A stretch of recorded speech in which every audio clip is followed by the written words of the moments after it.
vakaras, malonus mūsų žiūrovai. Ir vėl su jumis laida Svečiuose pas Nijolę. Tai yra pas mane. Bet aš jums pasakysiu atvirai, kad mes čia esame ne pas mane.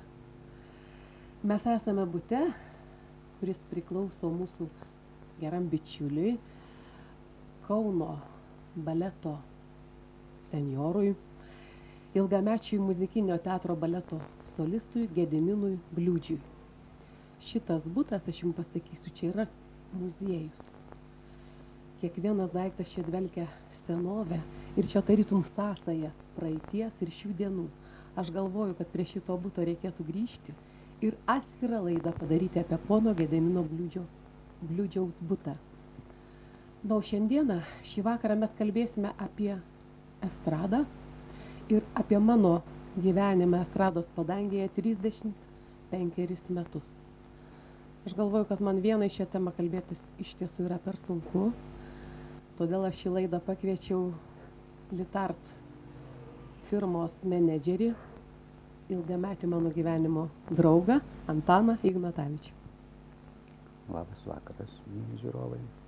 Aš norėčiau Nijolės paklausti pirmiausia, galbūt ne tiek paklausti, kiek kad jinai papasakotų, kokiagi buvo pradžių pradžia. Ką jinai prisimena iš savo vaikystės, tos begalinės vaikystės, kur asociacijos kažkokios, gal balsai kažkokie tai. Ir kas dabar veikia tą sąmoningą gyvenimą iš tos pačios ankstyvos vaikystės. O Antanai, čia yra labai sunkus klausimas. Na, aš trumpai galiu pasakyti, kad turbūt tai yra garsai ir kvapai kažkokie išlikę. Kartais jie sugrįžta pas mane, aš galvoju, kad tai yra iš tų laikų. Aš neprustas, bet iš tiesų čia kiekvienam žmogui tie kvapai ir tie garsai. Ir turbūt mamos veidas virš lovelės. Ir kažkur tai jos balsas, kai jinai man dainavo, kad aš našlaitėlė. Ir šitą našlaitėlę mane lydėjo per visą gyvenimą ir paskui Vilniaus bokštų konkurse aš irgi našlaitėlę dainavau. Tai turbūt tiek aš tik tai galiu prisiminti. O paskui jau vėliau, aišku, tai buvo daugiau tokių asociacijų, buvo teatras mane viliojo ir aš atsimenu, aš iš kiemo pabėgdavau į teatrą, kuris būdavo tolokai nuo mūsų namų, prie stoties mes gyvenome. Aišku. Ir dabar tau šie metai yra labai darbingi, garbingi, jubiliejiniai, kaip pati sakei. Ir ar tau pavyko realizuoti, ką tu buvai sumanius ir kas nepavyko? Oi, nu tai šitie metai be abejo buvo darbingi, na, kiekvieni metai darbingi, bet ar vaisingi, aš nežinau. O sumanimų, aišku, visų nepavyko įgyvendinti. Aš įgyvendinau 2, galima sakyti, dalykus. Reiškiasi, išleidau garso juostelę, kuri vadinasi Vėlyva meilė. Į ją sudėjau 12 dainų, kai kurios yra mano kūrybos dainos, kai kurios yra mano draugų, bičiulių, autorių dainos, tekstai beveik visi mano. Tai čia man pavyko, bet nepavyko išleisti kompaktinės plokštelės, auksinės dainos numeris 2. Šito man nepavyko surengti mono spektaklį. Mano sena svajonė tokia buvo apjungti dainas į spektaklį. Bet man pavyko surengti, aš tikiuosi, kad pavyko, draugų ir bičiulių susiėjimą, mano jubiliejinį tokį vakarą Kaune ir Vilniuje. Ir pakanka ir šito, ką darys. Nijole, kokias tu dainas skaitai pagrindiniam, etapiniam, kurios gali turėti išliekamą vertę, kurių gali klausytis po 20-30 metų, kaip Šabaniausko, pavyzdžiui, klausos dabar žmonės su didžiausiu pasigėrėjimu. Ar tu turi tokių dainų? Antanai, tai supranti, kaip yra. Tai yra tokių dainų, kurių jau klausosi po 20 ir po 30 metų, aš tokių turiu. O kaip Šabaniausko bus, kaip praeis tiek metų, nežinau, ar jų klausys. Bet dabar išliko turbūt mano dainos, kad aš našlaitėlė iš to konkurso. Čia Kačanausko daina pritaikyta estradai, Eugenijus Puidokas ją pritaikė. Taip pat turbūt tokia daina yra Lituanika skrenda, Rymanto Giedraičio ir Alekso Dabulskio. Turbūt tokia daina yra Benjamino Gorbulskio pagal mano eiles Saulėlydis tėviškėje. Tai turbūt ta daina, kurią dainavo visa Lietuva ir kiti nežino, kad jin vadinasi Saulėlydis tėviškė, bet kad mėlynakis Nemunėlis, tai visi žino šitą. Vieškelėjau žvirštu, aš tėviškę grįžtu prie Nemuno tankų. Čia tarp miegančių rugių, tarp saulėlydžių hikių, nors mintim pabūk sykių. Mėlynaki Nemunėli, leisk bangą palytėt, leisk nuplaut nuo kojų smėlį ir dviese pakylėt, leisk gerėtis nors iš to rausvą saulėlydžio spalvą tarp vasarojų ir dangaus, tai mano Lietuva. Tarp vasarojų ir dangaus, tai mano Lietuva. Pavyzdžiui, Alyvos žydės, kaip tu skaitai, išliks ar ne? Va, nežinau, jai turbūt dabar kokie 4 metai tik tai. Gal išliks, dabar jie dainuoja, bet kad išliks. Ne, nereikia ašarų, tai turbūt išliko, ar ne? Nes ir užtalėse ją dainuoja, ir aš pati kartais ją Manau, dainuoju kad koncerte. tavo tekstas stovėjo malūnas ilgiau išsilaikys, negu kad nereikia ašarų. Kaip tai atrodo? Aš nežinau, aš pati šitos dainos nedainavau, Taip. bet daug kas ją dainuoja. Tai tikrai, nu tai čia yra klasika. Ir nežinau, kaip čia jinai prigijo iš tiesų tie žodžiai. Nežinau, labai sunku pasakyti, kas bus ir ko nebus. Nes mano pojūčiai tai nereiškia, kad tai bus žmonių pojūčiai tokie pat po 50 metų, ar net po 100. Žmonių pojūčiai, jausmai nelabai keičiasi, Nijole. Nelabai keičia. Ne, nelabai keičiasi. Pažiūrėk, juk mūsų visa klasika. Nuo antikos laikų problemos tos pačios. Niekas nesikeičia. Meilė, nepykanta, pyktis. Tas pats, religijos. Ir tais laikais buvo, ir dabar, tai jos kinta šiek tiek. O žmogus kaip asmenybė, jinai lieka beveik ta pati, kaip nekeista. Juk tie patys niekšiškumo variantai, poreiškiai jų, tas pats išlieka. Ir Visos daina tos išlieka, dramos. klausyk, juk pagalvok, daina tai lydi žmogų nuo senų senovės. Tegul jinai nebuvo estradinė daina, ar ne? Bet visi žmonės jautė, kad tai yra žanras, kuris yra to žmogaus žanras. Jų pojūčiai, pasaulėžiūra, jų neapykanta ir jų meilė, viskas buvo sudėta į dainą. Ir už tai dabar žiūrėk, ir turtuolis, ir vargšas, ir intelektualas, ir prasčiokas, ir senukas, ir vidutinės kartos atstovas, ir jaunuolis, ir netgi vaikas, arba nusikalstamo pasaulio atstovas, arba tas žmogus, kuris užsidirba krūvinų prakaitų duonai, visi jie myli dainą, kiekvienas myli savo dainą, ar ne? Nes šitam estradiniam žanre yra labai didelė įvairovė ir kiekvienas randa savo terpę. O tu prisimeni vieną dainą. Čia iš viduramžių atėjus, ta daina yra anų laikų šlageris. O, kaip čia? O, man liebe, Jo. Augustin. Nu ir ką, ir dainuoja po šiai dienai. Taip. Tai yra juodas šlageris, pasakyti. Ir dabar Ir pas netgi mus čia galvojam, kad čia yra liaudės daina, bet pasirodo, kad čia yra autorius. Taip. Reiškia, šlageris Laikų turi estradinis galimybę. bardas. Taip, reiškia, šlageris turi galimybę išlikti. Jeigu jisai pataiko į žmogaus vidų. Taip, bet negalime šiandien žinot, kas išliks. Ar tu manai, kad Šabaniauskas žinojo, kad mes šiandien jį dievinsim, kad pirksim tokiais tiražais jo kasetes? Jis šito nežinojo. O kas žinojo aplinkui, kad jisai bus Šabaniauskas? Tu pasižiūrėk, ar jį filmavo kas nors? Bet Ar Nijole, svečiuose pas Nijolę to laiko, jeigu tokios buvo laidos, ar jis buvo? bet Nijole, pažiūrėkime jo tekstus. Nugi banalūs tekstai. Nu pažiūrėkime melodijas. Nugi ten irgi nieko ypatingo. Bet yra kas? Yra jo balsas. Yra jis kaip asmenybė. Tai kartais išlieka ne tos dainos, o išlieka asmenybė, kuri tas dainas atlieka.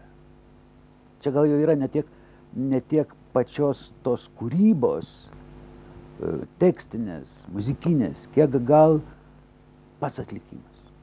Ir atlikimas, bet aišku, turi viskas reikšmės ir kartais nesuprasi, kas nulemia. Na, bet mes turime Šabaniauską ir mes galime didžiuotis, nes be jo turbūt nebūtų ir mūsų.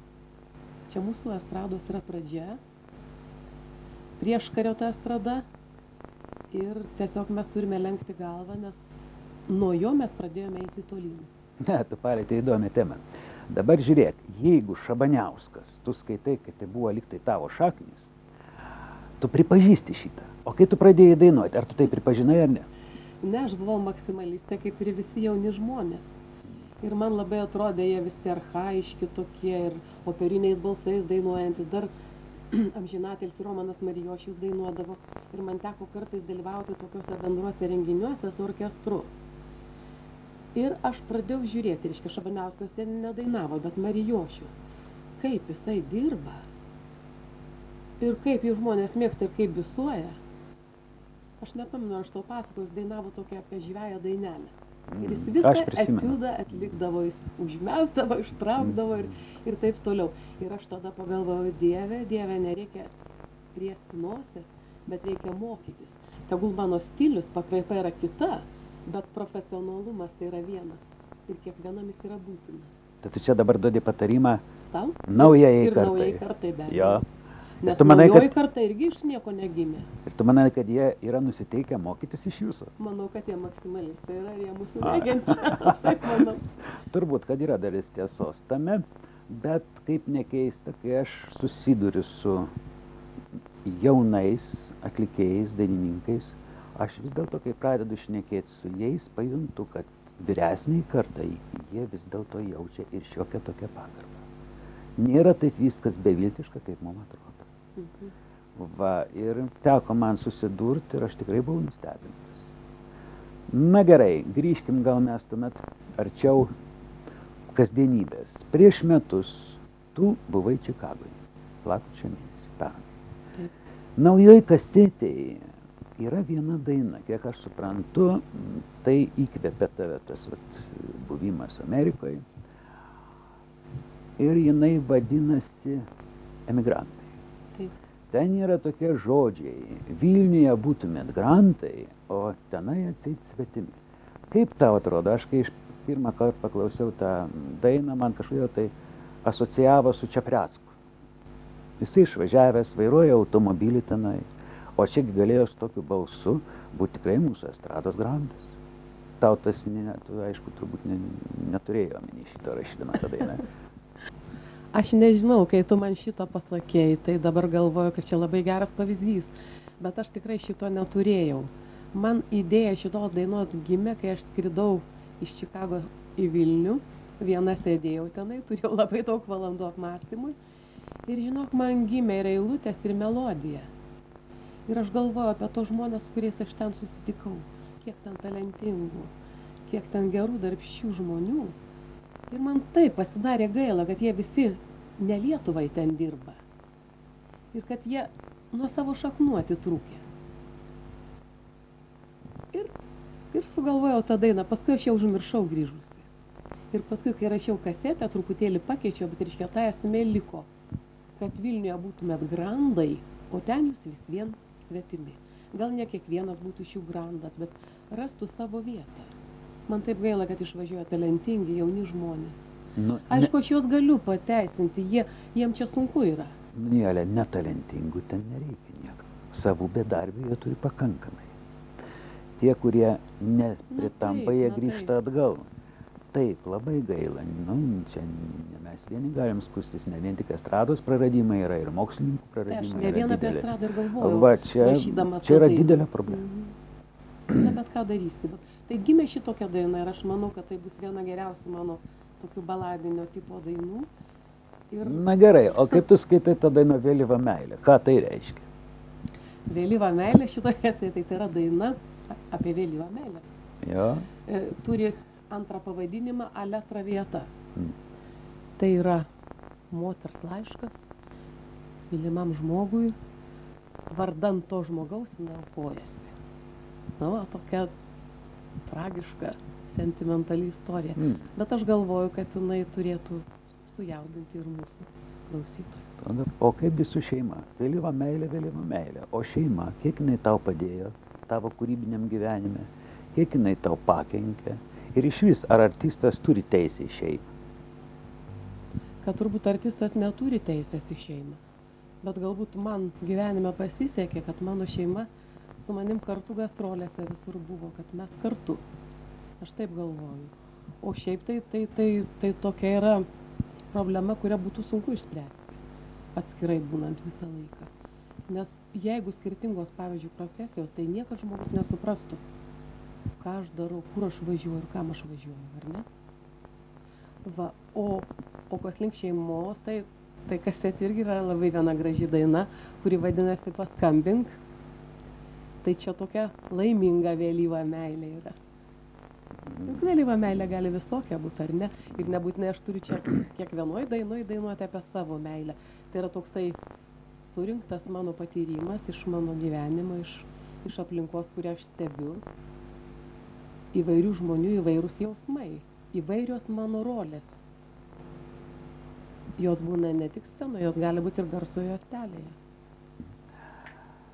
Nijole, neseniai per televizijos laidą man teko matyti tokį mūsų vieną žinomą veikėją labai, kuriam buvo užduotas klausimas. Jeigu tu stovėtum su savo kažkokiu tai pažįstamu ar priešu šalia bedugnės, ką tu iš savo tokių jau pažįstamų arba žinomų ar ką nors, ką tu norėtum nustumti nuo bedugnės? Jisai ten paminėjo vieną partiją, atrodo. O ką tu norėtum tokiu atveju iš savo, jeigu tu jų priešų turi? Ar tu stumtum iš visų į bedugnę ką nors? Aš žinau tą laidą, aš atsimenu, aš ją girdėjau. Taip, aš turiu priešų. Aš galvoju, kad aš jų turiu, bet nenorėčiau aš nustumti nei savo priešo nuo bedugnės žemyn, nes tai būtų baisu. Aš aišku, aš galiu atsakyti, reiškia. Tie visi priešai paskui draugais galbūt tampa. Būna ir taip, kad žmogus apmąsto gyvenime ir visą kitą. O prie bedugnės krašto norėčiau aš pastatyti Algį Ramanauską Greitį. Kad pažiūrėtų apačią. Bet aš jo nenustumčiau, aš jį taip pagazdinčiau, kad jis pagalvotų iš įstumį.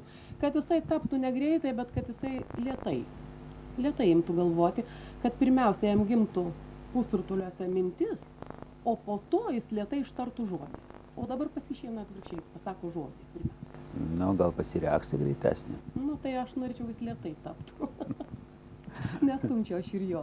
Ir nei vieno savo priešo nestumčiau nuo bedugnės. Aišku. Gal už tai, kad tu tokia gera, pas tave dainuose labai net ir pačios linksmiausiose daug skausmo yra. Nepaslaptis. Pažiūrėk, net tai nereikia ašarų, tai ten ašaros, bobų vasaroje, aš tave net pavadinčiau gal net kaip tokia saulės ašara, jeigu tu būtum ne Nijolė. Nes, pavyzdžiui, net alyvos žydėjas, aš jau nekalbu apie dramatinės dainas, ten tai jau... Vat kodėl tau taip išeina? Ar tu gali iš vis linksmintis, taip, kad užsimiršti viską? Antanai, aš nesu gera, tikrai, tu žinai šitą, kad aš nesu gera. Bet kad aš ašara esu čia greita tokia, tai čia teisybė. Aš galiu greitai susijaudinti ir spektaklį, ir filme verkti, ir koncerto metu aš verkiu. Ir man labai patinka.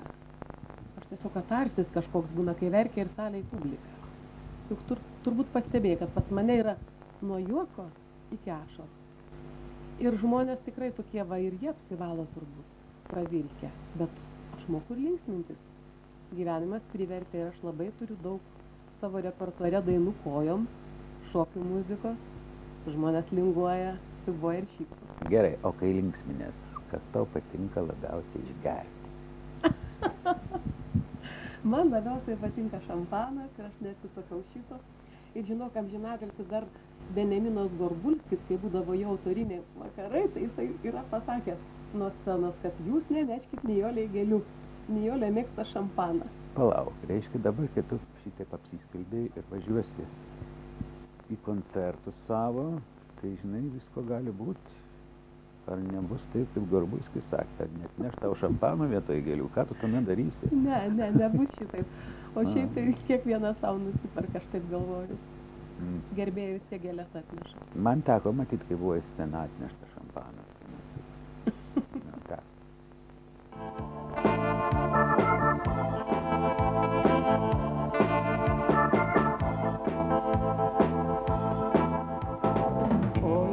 greit prabėgo vasara, ėmė belt dažniau langan šiaurys.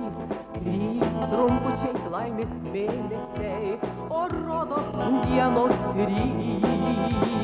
Aš grįšiu su vasara, tu man tada sakei, nereikia ašarų, lai nuo medžių gailios rasos kris.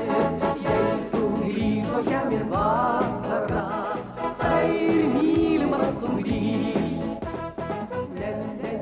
Nereikia ašarų, lai nuo medžių gailios rasos kris. Jei sugrįžo žemėn vasara, tai ir mylimas sugrįž. Nijole, o kas siutina tave savo charakterį, viduj? Su kuo tu norėtum kovoti ir kaip tau sekas kovoti su tuo? Jeigu tu kovoji, aišku. Aš, pavyzdžiui, nekovoju, man visiškai patinka mano silpnybės. Man nepatinka nei mano charakteris, nei mano balso tembras, nei mano savybės. Ir aš tiesiog neturiu jėgų su tuo kovoti. Tai visa, kas mane nugali. Nepatinka mano išsiblaškymas, užmaršumas, mano tinginystė man nepatinka, mano užsiplėskimas ne laiku ir ne vietoj. Nijole, tingėjimas yra progreso variklis. Neįda. Man gal tas ir užsispyrimas kartais, aš esu vis dėlto jautis, ar ne? Bet tai tvarko, bet jautis neturėtų būti išsiblaškę, čia sako žemė ženklas. Tai gal aš gimus gal sumaišė mano gimimą, gal aš ten nujaučiau iš šoną, kodėl aš tokia įsiblaškiusi, kodėl man tie pinigai nerūpi, kodėl aš juos išmėtau, išleidžiu ir kodėl mūsų šeima visa tokia jautiška. Tai turbūt, kad vis dėlto tu veiki tą šeimą. Nors, kiek aš žinau, sūnus tai nėra jau toks įsiblaškęs, jis turi net pedantizmo bruožų kažkokį. Nijole, kai ką tavo ilgamžiškumas estradoje pradeda jau nervuoti. Ir galbūt ne tu vieną nervuoji, gal iš vis jūsų visa karta nervuoja jaunesnius. Tai toks klausimas, kiek tu dar galvoji dainuoti? Ką žinau, Antanai, ką žinau? Aišku, nervuoja turbūt.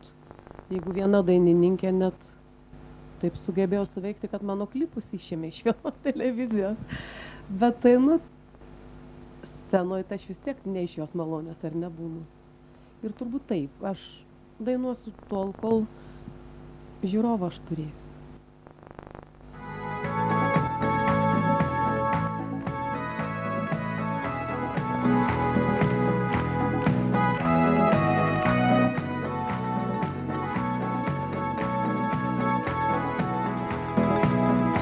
Ar tu žinai žodžius, kurie per tuos medžius, per metų ilgesį liko jauni kaip mano daina. Iš meilės didelės daina tave palies, likimo dovana, širdį atversiu aš su daina. Lai metai plauks kaip vanduo, bus pavasariai, bus ir ruduo. Mažoji kertelė širdies, lai alyvos žydės. Lai metai plauks kaip vanduo, bus pavasariai, bus ir ruduo. Mažoji kertelė širdies, lai alyvos žydės. Yra tokių nuostabių dainų, kol yra tokių autorių, kaip pavyzdžiui Robertas Jasinskas, Antanas Bujevičius, arba senosios tos dainos, kurias atgaivino Benjaminas Gorbulskis, Mikalojus Novikas. Tai kaip galima nedainuoti? Kol yra dainų, tol esame mes. Brangus mūsų žiūrovai, atsisveikiname šį vakarą. Tai buvo laida Svečiuose pas Nijolę. Joje dalyvavau aš, Nijolė, ir mano svečius, Litart firmos menedžeris Antanas Ignatavičius. Viso gero.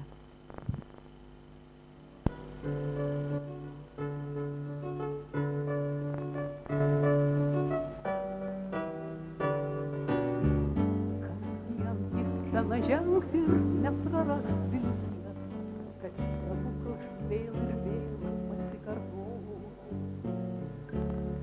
Mūza geroji